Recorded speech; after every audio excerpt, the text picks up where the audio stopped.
In life, we are on a constant pursuit for our slice of the pie. The pie comes in many forms, whether it's starting a business, higher education, pursuing a career, raising a family, and the list continues. The burdens we face during our pursuit is lessened when we are financially fit. The Breadwinners created a platform where we can discuss finances and entrepreneurship in a judgment-free space. We're striving to encourage healthy financial discussions amongst our peers to capture our slice, until we no longer want a slice and would rather bake our own cake.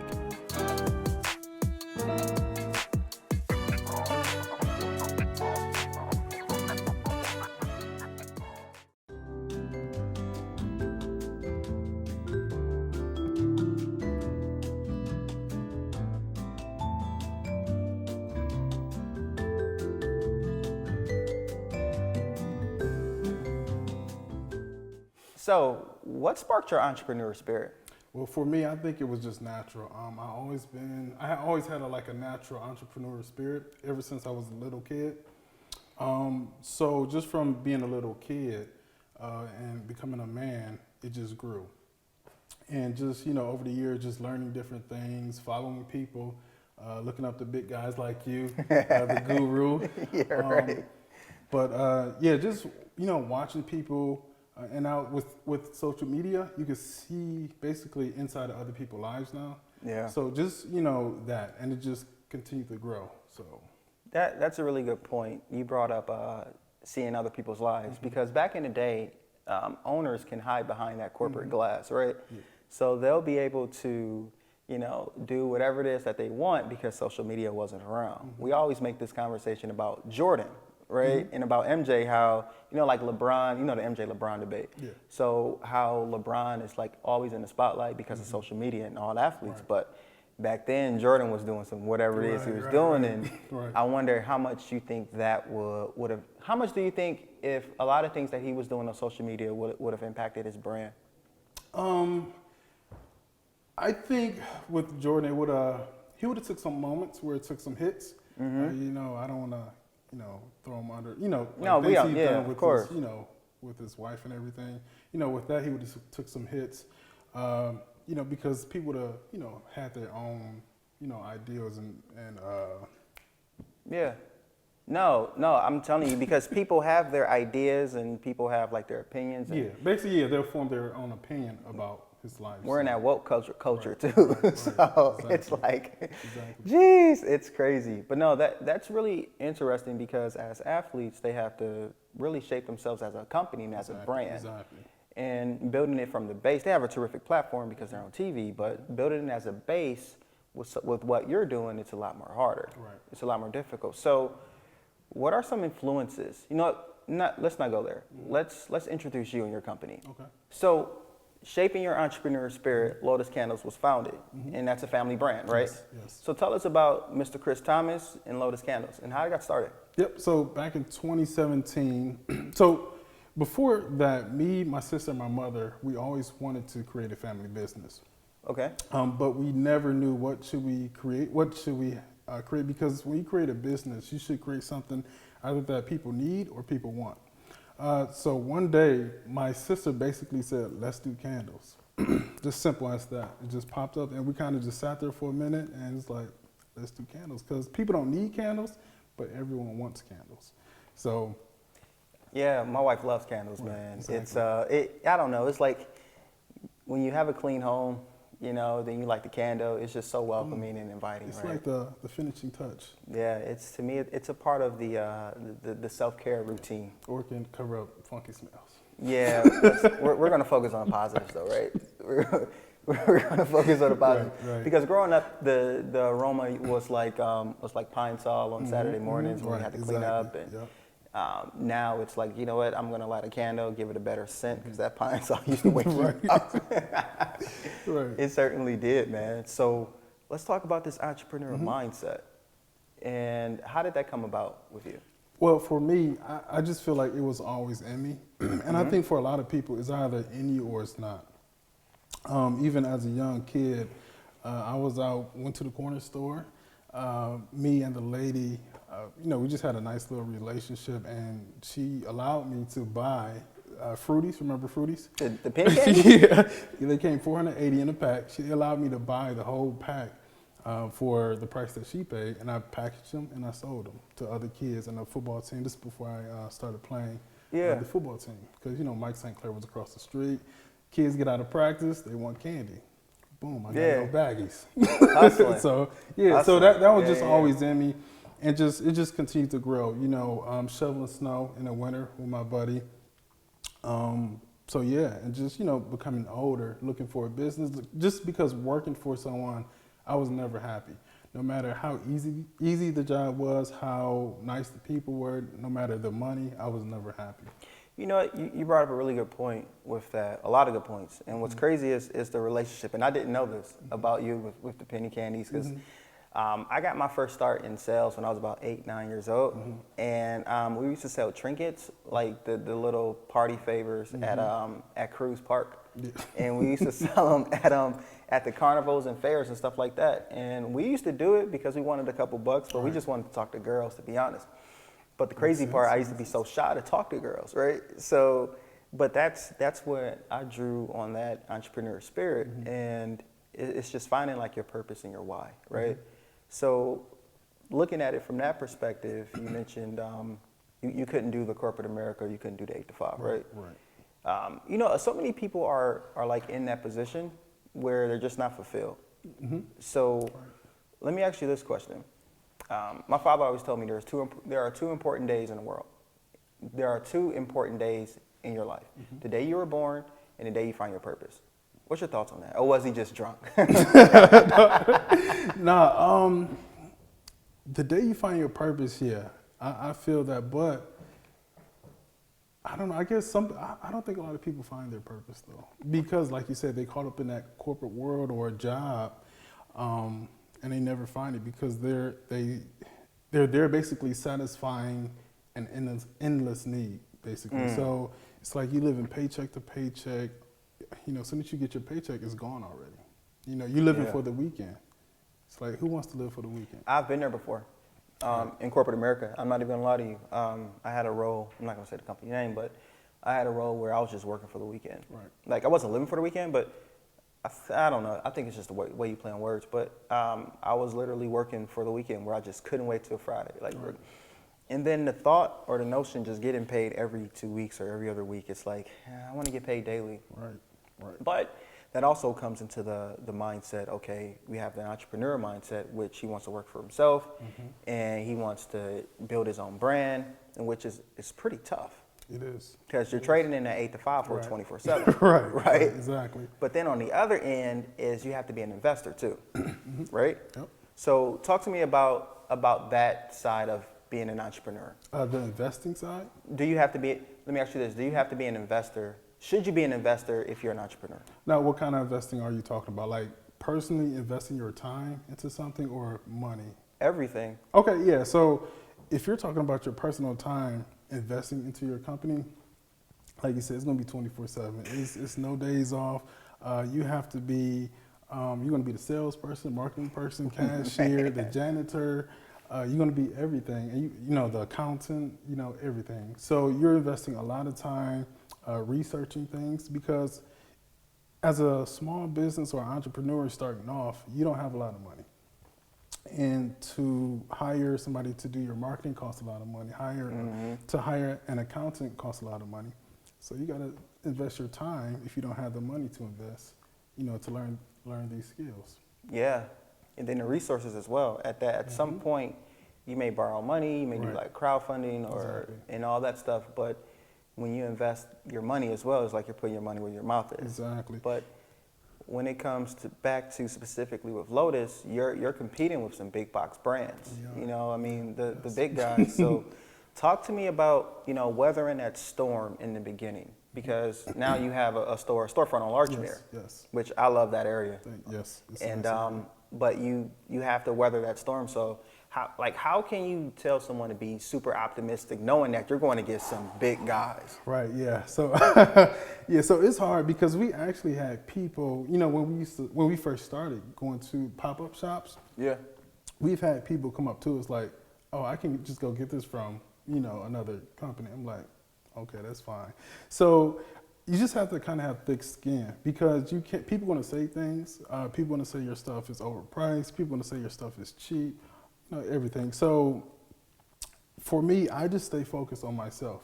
I look at those companies just to get some ideals. Yeah. But overall, I focus on my company and try to make improvements. So. Absolutely, man. It's in the beginning. I gotta tell my son all the time. It's in the beginning. No one's going to believe in you. Right.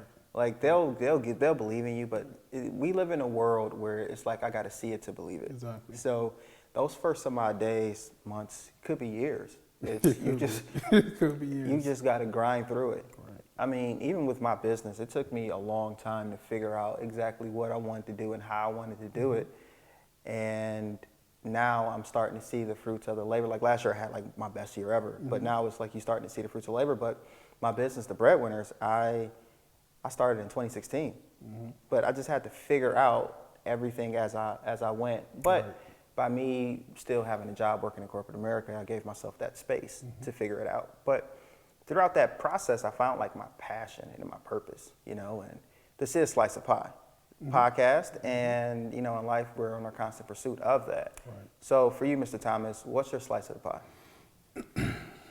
My slice of pie. All right, can we take a little? I got a question. Yeah, absolutely. So when you Ask say- me that. okay. Yeah. When you say slice of pie, what exactly are you saying? What is that? What's your purpose? Can be. Is that what you're using it as? No, it Okay. can be. So, for example, like my slice of pie is ownership. Okay. Okay.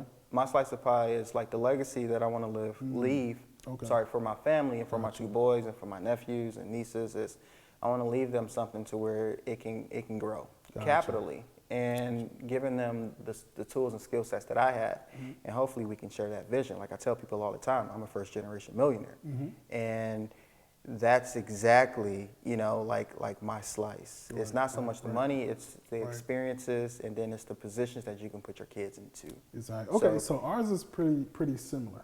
Okay. Because mine is I want to be able when I create something where I can leave behind, and not only that, help my community out. Because once I get to a certain place, certain level, I want to be able to go back and help other people. Like, really help them out, and not like in front of a camera or something like that. Just really help people out. Because one of the things, again, I'm about to get off track. Let me get back on track. Don't do that, man. Just keep talking. No, I think that's great, especially getting back into the community and giving back. That is so important, man. Yeah. One of the best ventures that I do is when I teach at high schools and colleges. It's because I can give these kids these tools, right? And we go through like the different budgeting things.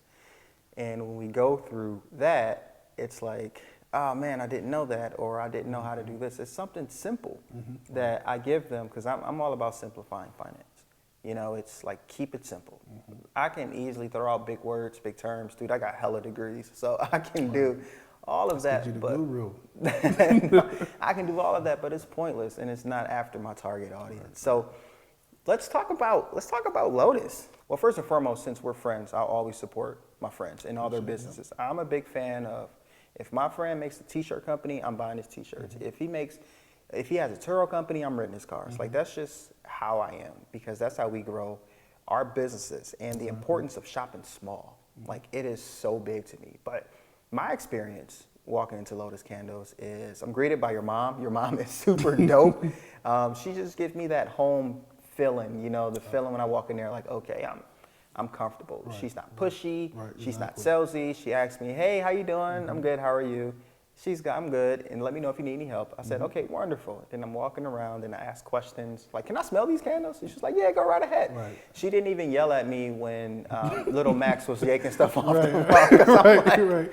oh, this kid's going to get me in trouble. Breaking everything. Yeah. So talk to me about that, about the experience that people can expect when they come through the door. Yeah. So when you come into Lotus Candles, you're greeted by a welcome sign, and also, you know, we're just an open family. So it's like when you come, we just want to greet you. Like you said, we're not pushy because it's always not about selling something. I mean, of course, we're there to make money, but we want to form and create a relationship with the community and with our customers. So yeah, when you come in, No, that's great. Like, so I know, like, when I've been there, I'll go in and I'll be greeted by your mom, or I'll be greeted by your sister, or I'll dap you up. Man, I didn't know you make candles in the basement. Right, yes. I think that is great, man. I think shopping small is so important. Yep. One, it revitalizes. It puts money back into the community. Yes, it does. And when you're shopping small, you're not paying for all this extra stuff like when you go to the big box brands. Like, you're paying for college tuitions, you're paying for, you know, the things to keep a business growing and booming. Right. So at what point did Lotus Candles decide to say, you know what, we're going to open up a storefront? Talk to me about that process. Well, that process is kind of scary because now when you open up a storefront, a brick and mortar, now you're taking on bigger bills. And with these, when you have a lease or you buying a building, like, there's no choice but to win. You're literally giving your all. So it's basically, we just looking at our finances, seeing what we can afford and what we cannot. So basically, once you figure that out, I think you have to make the decision and just go for it. If you're able to afford it, just go for it. You know, don't really think about it. Think about locations that you need to be in. Think about the history of the community that you want to be in. And thinking about the potential of growth that's in that community as well. Because, you know, you could be in a community and it could go down the next year. So you want to make sure that that community is all about thriving and succeeding for the future, not just now, but for the future. So yeah, you know, we just looked at our finances, and we just made that decision. It wasn't too much thought, you know, that went into it, but we just went for it. No, I think that's great. Yeah, because sometimes you just got to go. Because if you overthink things, that's when you get left behind. Steady long, steady wrong. So our money was fine, and we just went for it. No, I think that's phenomenal. Because I was gonna say, like overthinking. Growing up, it was steady long, steady wrong. It's like you overanalyze things. I'm a king of that. Ask David. Like, I do it all the time. I don't do it all the time, but I overthink things, and that's why having people around you, that's really important as well, because they keep you level, they keep you grounded. I think that is great. You know what? You said a lot of cool things about that community, Larchmere, because it's a community that's certainly being revitalized. It's around the corner from Shaker Square, so I think that's great as well. I really do. So, from your perspective, just in business in general, you got someone that's offering a product or service, right? Let's say a product.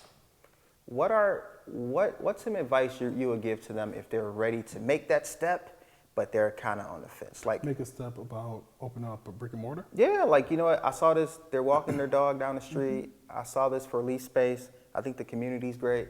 But like you said, you got some fixed expenses in there. Yeah. Like I said, man, just don't overthink. And this might not be the perfect answer, but just go for it. Like I said, just sit down, figure out your budget, figure out the rent, figure out your lights, phone, insurance, you know, and of course you should expect to see a drive in sales, a higher drive in sales. So you have to account for that, because now you have to buy more product on the front end. So once you figure that out, if you got the money, just go for it. And also what we like to do is make sure you have a few months in advance, you know, a few months rent in advance to pay for. Ooh. Because if you only can afford 1 month in advance, you might not want to do it, because some days you might not get no sales. Some months you might not get no sales.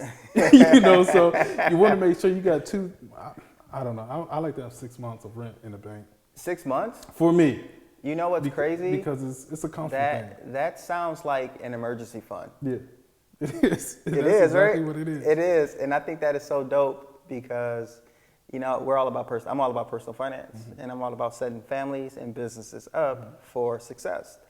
And to me, when you have that cash in reserves, you sleep a little better at night. Right. Because like you said, like, some businesses are seasonal, and then some months you may think like, man, I'm killing it, or you are killing it. Then the next month it's like, dude, I suck. It's a desert out there. Like, it's rough. Right. So I think that's a terrific tip for any small business. I think that is dope. Right, yeah. I absolutely love it. Just have that money in the bank. And another thing, you know, we like to do is actually invest We have a couple accounts, so we like to invest in the stock market with an extra. Oh. Yeah. So that's another story, another topic. Give us a little yeah. bit. Give No, us just a little bit. Just a strategy. yeah. So just take a few dollars, a couple $100, couple thousand, whatever you could afford, and find some solid stocks. You know me, I like the QQQ, the SPY, the index funds. Yeah, because it's less risky. Put your money in there and let it grow. If something ever happens, you pull it out, but remember you got to pay taxes on it. If you put, hopefully it's past the capital gains threshold. Yeah. So you got the short-term capital gains, which long is term. Yeah. That's another topic though. But yeah, just invest. Even if, and a lot of people don't know that, like you could invest, your company can invest in the stock market. Absolutely, man. Shameless plug, but as the owner of the Breadwinners, I am a financial planner. So when I help businesses do these things, I bring up the two super cool investment accounts, a SEP IRA for your business and the solo 401k. And depending on how your company is structured, who's all involved, and your cash flows, you can pick one that works best for you. But I'm a big fan of planning for the future. Right. Jay-Z said it best. He said, "Fuck living rich and dying broke." Like, he said something like that. I know you cuss. Yeah, I curse, man. No, it's like seriously, like Jay said on the story of OJ. He said, "Financial freedom is my only hope. Right. Fuck living rich and dying broke." So from that perspective, it's like, okay, we need to start putting cash away and things like that. So what's a tip you would give to an entrepreneur that's like, okay, I'm starting to make money. Now I got my side hustle money. Now it's passive. I'm making cash. What are some tips you would give to them with that money? Because they're going to spend it, right? Well, I feel like you have to reward yourself. Because I know some people, they won't spend nothing and just reinvest it all. Or some people, they'll spend it all, But you have to find a balance, Figure out what's good for you. Take a percentage of your profits. Maybe it's 10%, 20%, whatever's, work for you and your business. Take it and, treat yourself, whether that's a trip, food, whatever. Yeah. The other, just reinvest because you want to make sure you keep up on marketing. Social media is big. That's an easy one because that's a free marketing tool you could use. But just learn other marketing strategies that you need. And everything is going to cost some money. So just don't blow the money. Invest it, reinvest it. Absolutely, man. I think the biggest investment you can make is the one within yourself.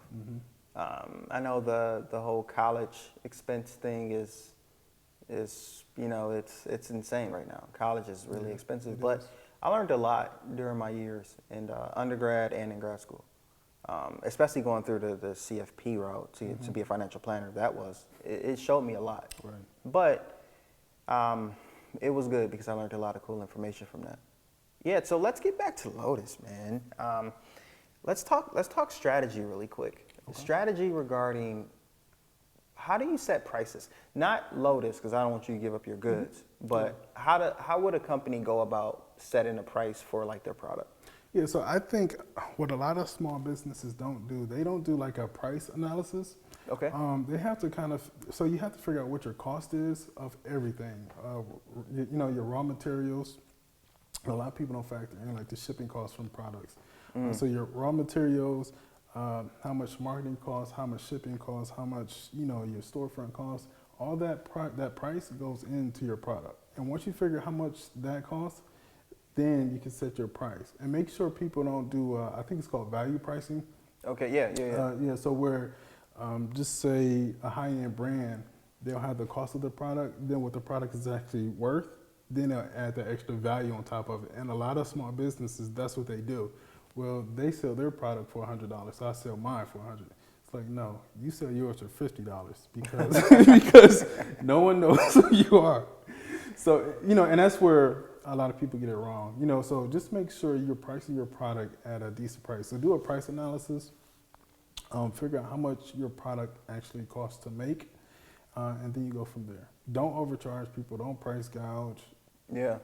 But isn't that tough because you have to set your margins at a place where, of course, you have to be competitive in the market, but you also got to like cover your expenses as well. Right. So that'll go all the way back to the beginning, like with your business plan and picking that location. And how do you know? So what's the step is how do you know if this space is affordable? If the space is affordable? Yeah. So you have to, for us, I think we just had to see what the neighborhood is missing and would our product do any kind of service to the neighborhood.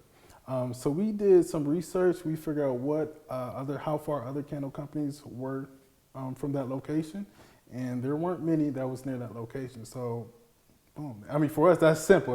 That's all we needed. It was nothing too deep. I like to keep it simple. So Absolutely, it was I love nothing that. too deep.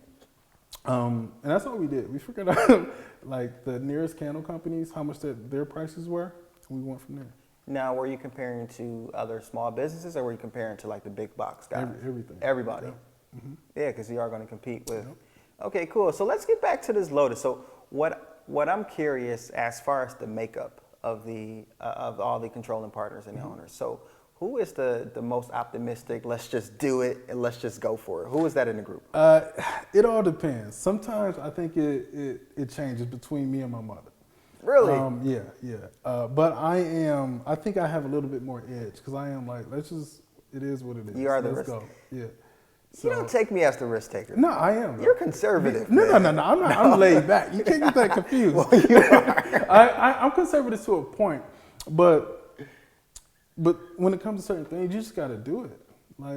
Like let's do it. But also not just do it. I do think about it for a split second. Like, does this make sense? And if it makes sense, then I'm like, let's do it. But if it doesn't make sense, I'm not doing it. Then who? Okay, so you are. Okay, I'll say my mother then. Right, so no, okay, so your mother is the one that's like, let's just go for it. Yeah, Guns is blazing, let's do it. right. And you're you're more mellow. Like your personality is more like you're more even keel. Yeah. So you are laid back. Yeah. So what role does your sister play? My sister, she does a little bit of everything. She's not upfront as me and my sister, but my sister goes to a lot of events. She also, she has a lot of say-so in what scents are we bringing out and stuff like that. She's not big on making the product like me and my mother, but she has more say-so in the fragrance, the containers that we want to use. And also when we do like private labels, more so, private labels or white labels, she has more input on that side. I love it. So she's the one that's out hustling. She's the one that I want to say out hustling. Maybe just I don't gotta get have too much credit. You gotta have boots on the ground, man. Yeah. You do. And then her ear is to the streets and to the consumers. That's like, okay, these are the fragrances. I think that's gonna boom. Exactly. And and that's interesting. So how does that process work? I'm just curious. So she'll be out and whatever she does, you don't tell me that, but when she comes back to the group and say, okay, fam, I got these fragrances. Like I love the grapefruit. Yeah, grapefruit mango steam. Fragrant. Oh my God, like I love that one. Yeah. And I'm like, should dudes like candles? I'm like, yeah. But no, I love it.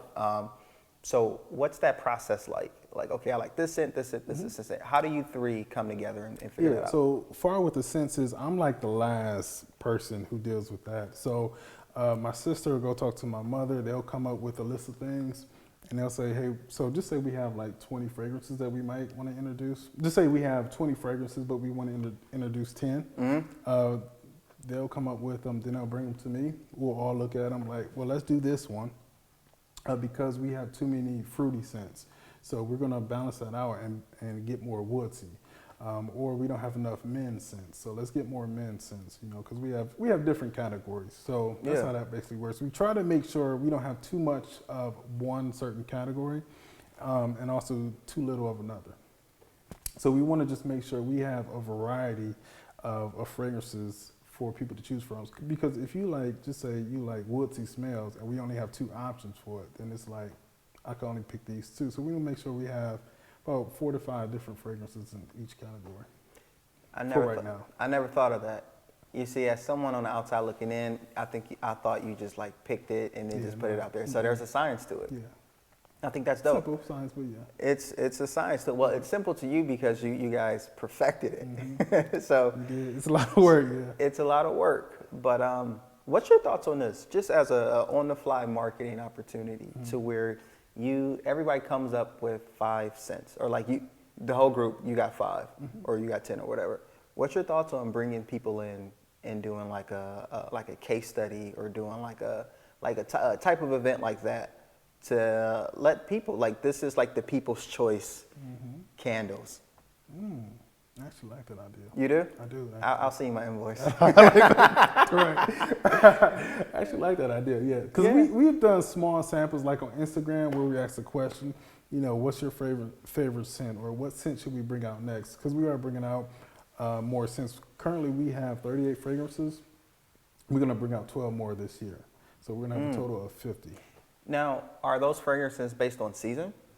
So basically, yes, we do have some seasonal items. In store, they'll be seasonal, but online, you can always get them online. Oh, so even if the stuff from last fall, you can still order it? Oh, because you make it in-house? Yeah, we'll make it.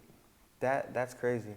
How do you make candles? I'm just curious. I can't tell you my... No, so because I came through one day and I picked up some candles, right? And then you was like, okay, cool, I'm in the basement making them. And I'm like, wait, what? Right. I'm not saying that I thought you got them from other places. Yeah, I just didn't know, like Because you just see the end product. Yeah. But making candles is not hard, honestly. You need a container, the wick, wax, fragrance. Mix it up. But you have to make sure the amount of fragrance that you put in there is correct. You also have to make sure the temperature is correct too. Okay. You actually have to make sure the room that you're in is the right temperature too, or your candles, they won't cure correctly. So It's a lot of trial and error. it is. But In the beginning, but now we got it. We good. and that costs money. You also have to make sure. You also have to make sure that your wick is the right thickness and the right length, or it won't burn right. Yeah, I'm so like not That's handsy the hardest at all. part, honestly. The Yeah. wick. Yeah. That's I bet, man. I bet. But I think it's something that will forever be needed. I think it serves its purpose because it's invaluable. Yeah. And if you don't pay your electric bill, boom, you got candles. Yes, I've been there before. You got candles. But yeah, it's fun. It's fun doing it with my family, my mother and sister. So how do the three of you manage the dynamic when things aren't sunshine and blue skies? Does your mom be like, I'm the mom, and it's like No, actually, no. It's like when we're in business mode, it's business. We talk to each other like we're business partners.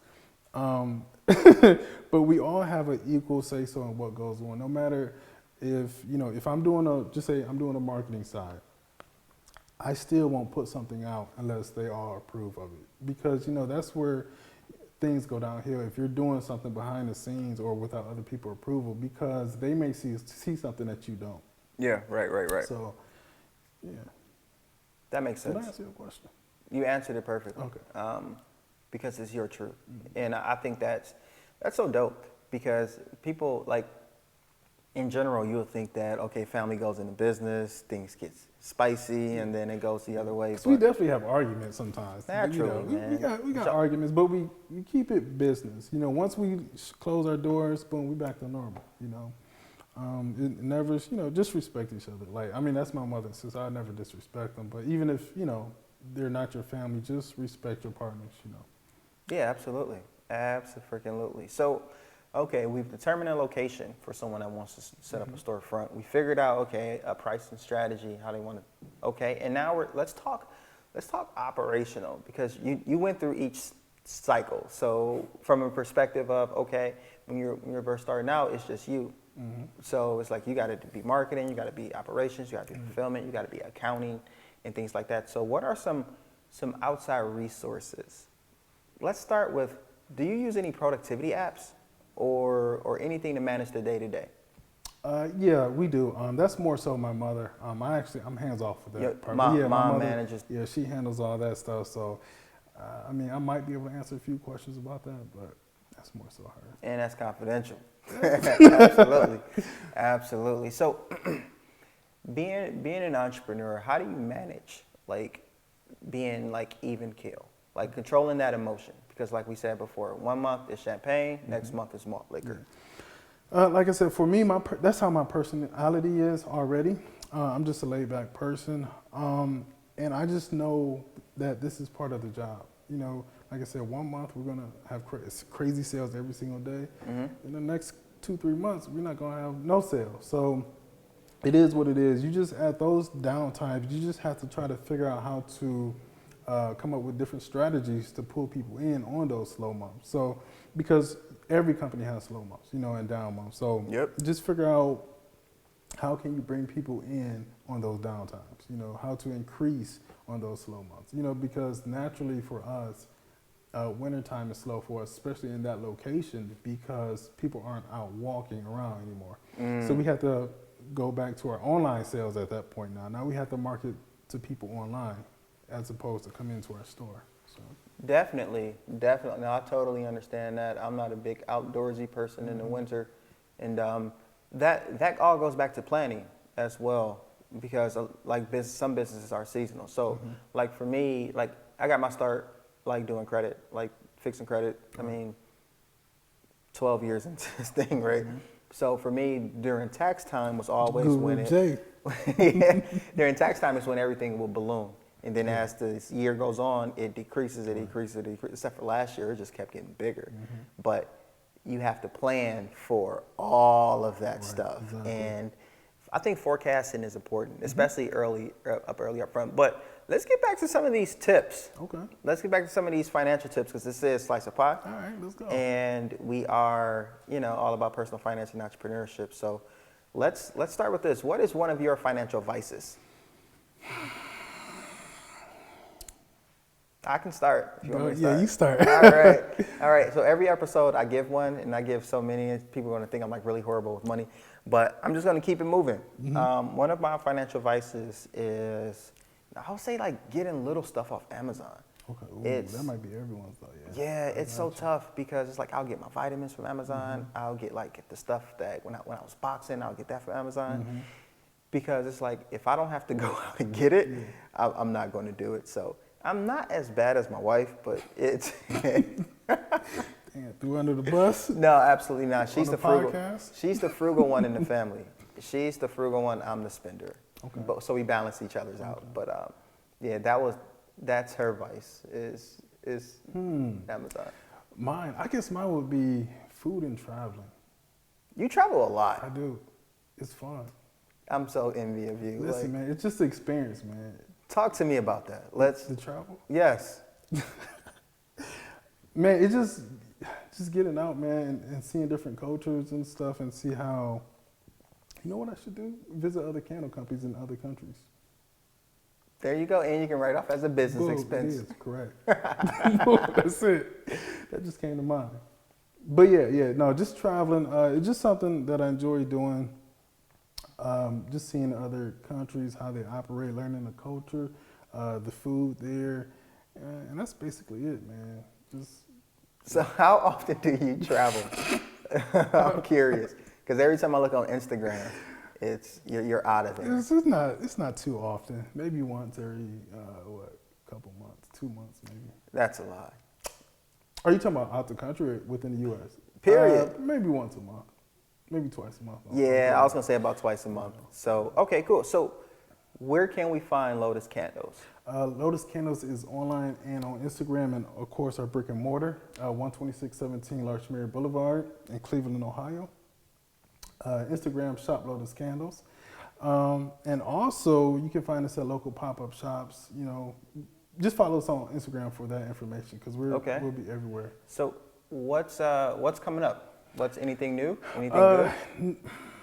Everything is good. Yeah, everything is good, man. We are looking for another location. Business is booming. It's doing pretty good. Yes, sir. We are looking for another location, and we are trying to put put ourselves in position to start hiring people. Okay. Because that's the end goal, just create an atmosphere where we can hire people to come in and have a fun atmosphere for people where they want to come in and work, because you go to these jobs and you don't want to work, you don't want to be there. So we want to just be flexible, because we all worked before. My mother retired, my sister still works, but she's trying to come on to this side.